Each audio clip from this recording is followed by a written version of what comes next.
ખાનપાનમાં લોકો સવારે ઉઠીને આપણે અહીંયા જોઈએ, ખાસ કરીને ગુજરાતમાં તો કાર્બોહાઈડ્રેટ વાળું ફૂડ બહુ લેતા હોય છે, કેલેરી વાળું ફૂડ બહુ લેતા હોય છે. જેમ કે સવારે ઉઠીને સીધું ચા જોડે ખાખરા, મમરા, બિસ્કિટ, ટોસ્ટ બિસ્કિટ છે, પછી પરાઠા હોય છે, ભાખરી રોટલી હોય છે, આ બધો ખોરાક લેતા હોય છે સવારે ઉઠીને સીધો. એક ફૂલ કાર્બોહાઈડ્રેટ છે. પછી બપોરે બી આપણે રોટલી, ભાખરી છે, સબ્જી છે, દાળ ભાત છે.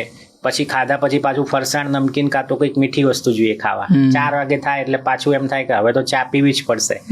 અગેન 4 વાગે આપણે ક્યાંક બહાર હોય તો મસ્કાબન કાં તો દાળ વડા છે, દાબેલી છે, અથવા ઘરે હોય તો અગેન નમકીન, ખાખરા, બિસ્કિટ એવું ખવાતું હોય છે. બરાબર. અગેન રાત્રે પાછું રોટલી, ભાખરી જોડે સબ્જી હોય કાં તો દાળ ભાત હોય.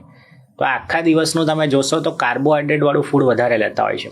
અચ્છા. પ્રોટીન અને ફાઈબરની માત્રા નહીવત છે. તો આ સૌથી મોટી મિસ્ટેક લોકો કરતા હોય છે કે પ્રોટીન અને ફાઈબર નથી લેતા ખોરાકમાં. અચ્છા. તો ખોરાકમાં છે, બ્રેકફાસ્ટ હોય, લંચ હોય, ઇવનિંગ સ્નેક હોય, ડિનર હોય, એમાં તમારે પ્રોટીન અને ફાઈબર તો લેવું જ જોઈએ.